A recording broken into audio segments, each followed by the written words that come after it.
Salut à tous et bienvenue dans cette série 5 minutes pour une config. Aujourd'hui, ça sera une config aux alentours de 400 €. Allez, 420, 430 €. C'est une toute petite config gamer pour commencer le gaming. Si vous passez d'une console à un PC et que vous n'avez pas un énorme budget, eh bien cette configuration est faite pour vous. Ce sera une configuration que vous allez pouvoir faire évoluer dans le temps. Vous allez voir, c'est plutôt pas mal. Allez, c'est parti. Et donc n'oubliez pas de mettre un petit pouce bleu, à vous abonner à la chaîne et poser des questions dans les commentaires. Si vous avez des questions, vous retrouverez dans la description tous les liens de ces composants. Et franchement, sur Amazon, c'est vachement moins cher. J'ai fait la même configuration sur LDC Top Achat et j'étais à facilement 80 € en plus. Donc c'est pas mal, sur Amazon vous pouvez gagner beaucoup d'argent. On commence par le processeur, j'ai choisi un AMD Ryzen 5 3400G. Pourquoi ce processeur? Eh bien tout simplement parce que c'était déjà un très bon processeur, il a une partie graphique, donc vous n'êtes pas obligé de mettre une carte graphique dès le départ, vous allez pouvoir jouer à vos jeux préférés.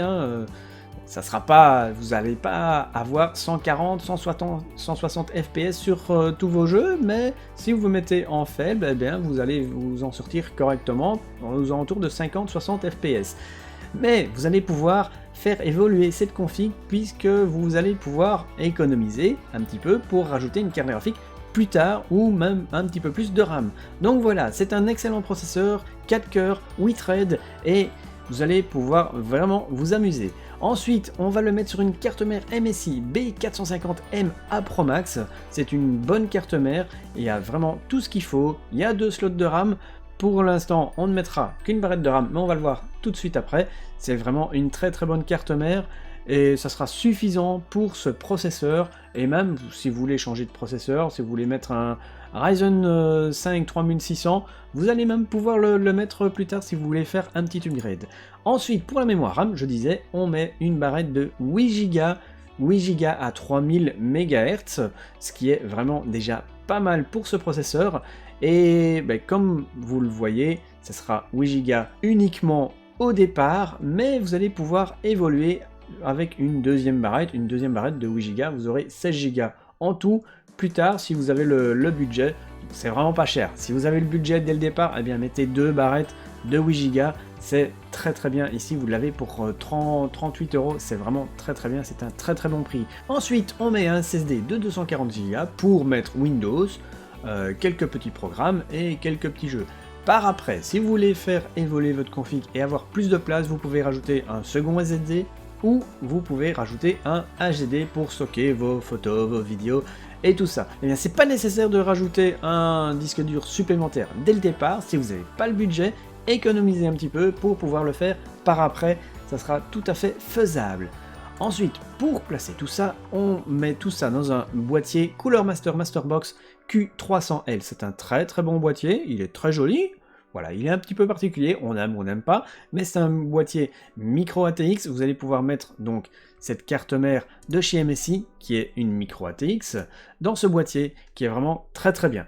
Ensuite, pour alimenter le tout, j'ai choisi une bonne alimentation semi-modulaire de chez Be Quiet, la Pure Power 11, 80 plus Gold de 500 watts.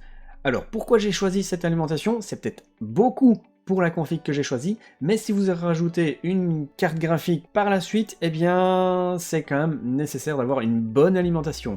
Et franchement, au moins cette alimentation, vous ne devrez même pas la changer dans les années à venir, elle suffira pour toutes les configs que vous allez pouvoir faire par après. Même si vous changez de processeur, si vous mettez une grosse carte graphique, ça sera largement suffisant. Donc c'est une très bonne alimentation, je vous la recommande, c'est une semi-modulaire en plus, elle est 80 plus Gold, donc ça c'est très bien. Voilà une très bonne config pour plus ou moins 420-430 € pour débuter dans le gaming, et si vous n'avez pas un énorme budget, évidemment si vous avez 50-100 € de budget supplémentaire, vous pouvez rajouter une deuxième barrette de mémoire, vous pouvez rajouter aussi un autre SSD, voire un HDD de 1 Tera, 2 Tera, suivant vos besoins, mais c'est pas nécessaire dès le départ, et économiser un petit peu pour pouvoir racheter une carte graphique plus tard pour pouvoir avoir de meilleures performances. Et c'est tout pour cette petite config à 400 430 € pour aujourd'hui. La semaine prochaine, il y en aura une autre. J'espère que vous avez apprécié. N'oubliez pas le petit pouce bleu, à vous abonner à la chaîne comme d'habitude, activer la petite cloche et on se retrouve la semaine prochaine pour une nouvelle config. Je vous dis à bientôt. Ciao ciao tout le monde!